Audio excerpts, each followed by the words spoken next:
All right, so this project came from my nephew's 14th birthday, and I sort of figured that anybody stuck at home because of COVID-19 lockdown needed additional activities. So we made the activity was slingshots. And as I thought about it, if you got a slingshot, you need something to shoot at. And if you're going to shoot at it, you're going to miss. So what we did for this project was we made a Slingshot Catchbox.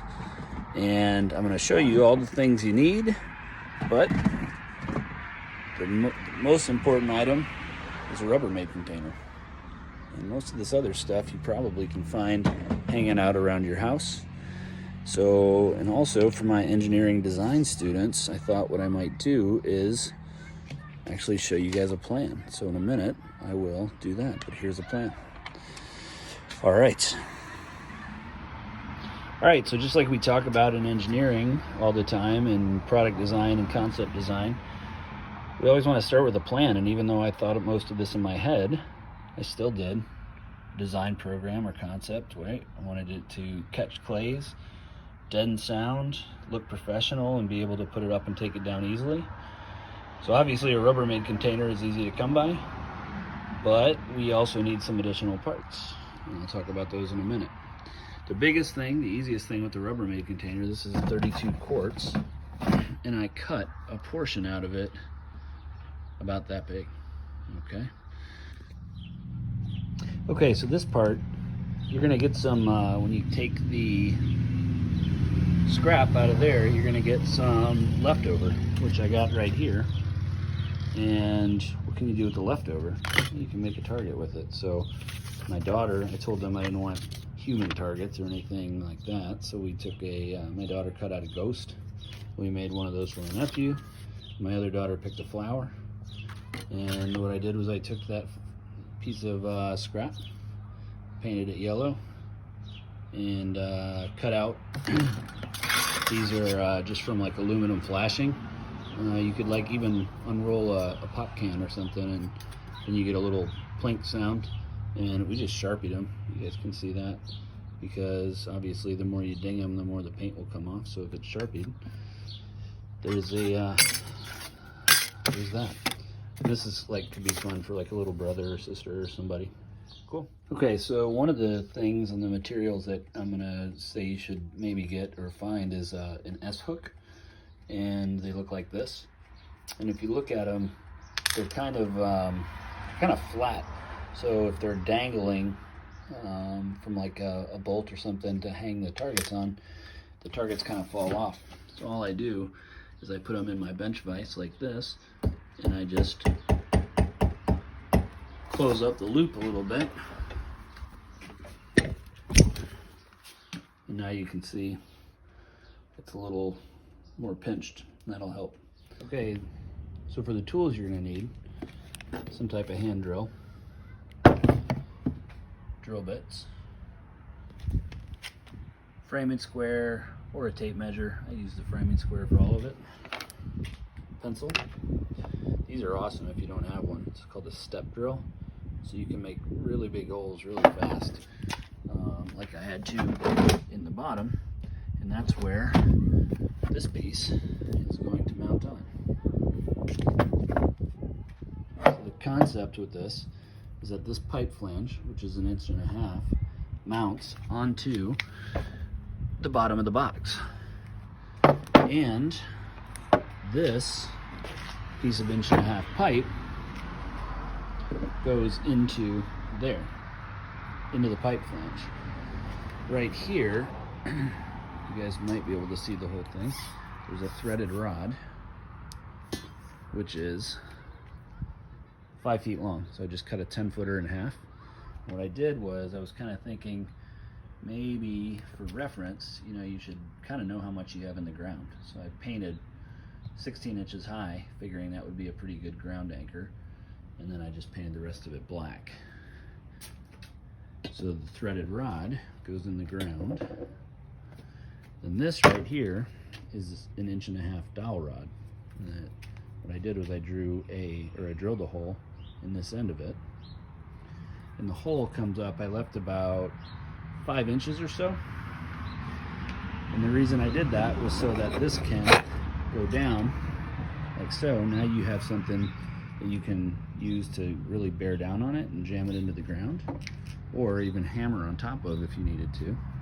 And then this part can slide right over here, but right now it's going to slide all the way down, right, because the box is not attached to it. Okay, so I'm going to put all the pieces together, and one thing I will tell you right off the bat, you're going to look and you see, well, what are these red pieces? I will explain those in a minute. Actually, I'll explain them right now. So when I first did this, I attached the pipe flange to the box, and the box is just thin plastic, so it wobbled a lot. What I did was took these guys out of plywood, I traced the holes for the pipe flange in there, and I'm going to put one on the inside or on the outside, and then another one on the inside. I hot glued them so that it stayed attached a little bit better, and then I bolted them together. Okay, so let's talk about materials. What do you need? So this pipe flange right here, the holes are 1/2 inch, which are huge, and I had plenty of 1/2 inch bolts. So these 1/2 inch bolts go straight through, and that's what mounts into the box. So you need 4 bolts, 4 washers, actually 8 washers. I put lock nuts or lock washers on them, 8 nuts. These right here, I put 4 of them on, and those I'll show you when the thing's all assembled.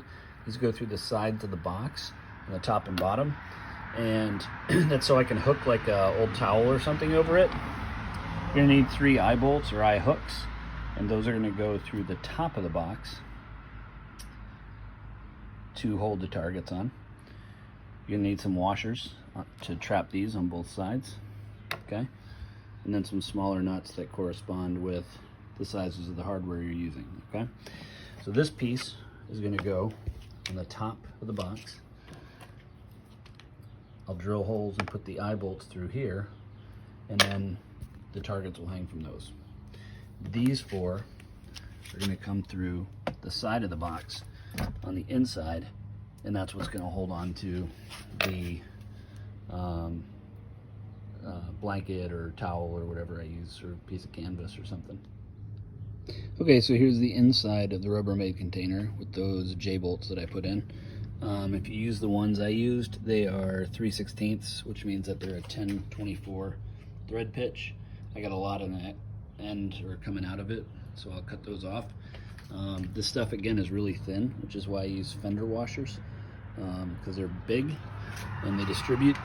You can see I angled the top ones go up and the bottom ones go down, and that's so when I take and hang, I'll just punch a hole in a piece of canvas and I'll drape it in here, and that's going to make it stop soft. If you use those 3/16 or 10/24s, then you're going to need a 3/8 wrench or 2 3/8 wrenches and a 3/8 socket. So now you can see through the top the 3 eye bolts that I used. Again, I use fender washers with them so that they're nice and so that, you know, they don't crack down on the plastic. There's the S hooks, which I don't even know if you need them because I use wire to tie these things down. And then on the top, there's that 3rd wood piece. And you can see what I did was I centered it up, and then the indent in the box there ended up just hot gluing it down and then running those bolts through it. I didn't use like construction adhesive or anything, because if I ever want to get the thing apart, then you can just pop it off with hot glue. So these 2, you can see those, which I showed you before. And what I'm going to do next is I'm going to cut all that excess thread so I don't have it hanging out. And then I'm going to bolt the flange through here, and we're about done. So here it is. Ground off and cut. Although it's flush, could have used acorn nuts if I wanted to, but I didn't. Took the flange, hot glued this flange that I made out of plywood, and that one, through bolted it. And we talked about setup. How does this work? My 1.5 inch pipe. Goes right in. This right here, it's going to go on top of the threaded rod. The whole thing will slide right over it. When it's the end of the day and it's time to take it down, you're going to end up just lifting the entire box right off. Take that pipe out, keep these together, put them in for storage. Those 1/2-inch bolts, if you're at home and you want to know which wrenches they use, 3/4 and 3/4. Okay guys, so for the last part of our video on the Catchbox, I'm going to take the rod that I painted, and I kept it 5 feet long. I painted about 16 inches of it red, and the reason I could do that was, or the reason I did do it was that so I could stick it in the ground and kind of give like myself a standard measurement. The next part was the stick, or the dowel that I drilled in there, and you guys can see now that I can use that and really bear down on it pretty good. If I needed to, I could grab a hammer and tamp on that way. Okay. Last part is take the PVC pipe, put it inside the flange, and I left this open.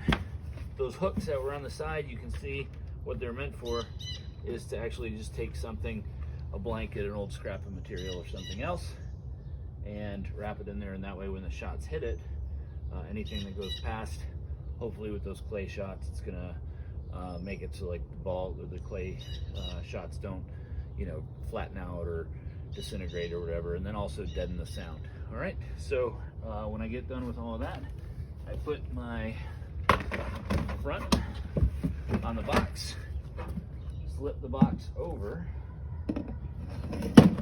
the pole, and I've got a catch box. We'll shoot it here in a second, test it out. Done?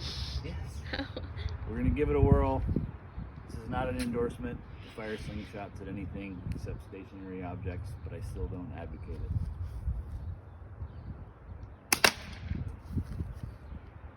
Shootsy scores.